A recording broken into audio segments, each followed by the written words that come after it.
Өлген әйелдердің мәйітін жуатын адам уақиғаны былайша баяндады: мен әйелдердің жуушысымын. Мамандығым арқылы неше түрлі жәйттердің куәсі болдым. Енді айтатын болсам, оқиға 18 жасар қыздың басынан өтті. 18 жастағы бойжеткен жол апатынан көз жұмды. Мәйітті жууға жуушы шақырылды, бірақ қызды жуудан бас тартты. Ол мені шақырды. Мен үшінші жуушы болдым. Мен мәйітті көрдім де, мен де бас тарттым. Қыздың анасы жылап жіберді. Жаным апам, жоқ демеңізші. Оның жаназасында жұрт жиналып қалды. Әпке, жоқ демеңізші, дегенінен көзім жасқа толып, әрең келістім, бірақ мен неден бастауды білмедім.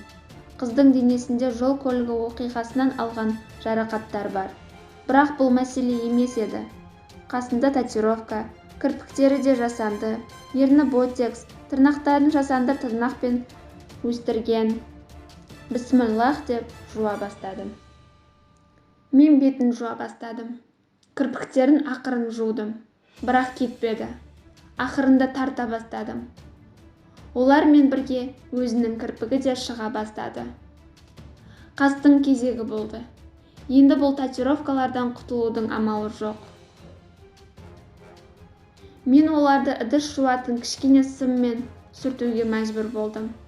Қыздың қабағынан қан шыға бастады. Амалдап кетірдім. Одан кейін еріндерге келді. Мен ботекс гельдерін сығып көрдім. Инені тығып, тестім, қыстым. Қаншама тырыссам да жасай алмадым. Солай қалды. Одан кейін жасанды тырнақтарға келді. Мен оларды жылы сумен ерітуге тырыстым, бірақ бұл мүмкін болмады. Мен оның саусақтарын қайнаған суға салып қойдым. Қан енді осы жасанды тырнақтар жойылып кетсе.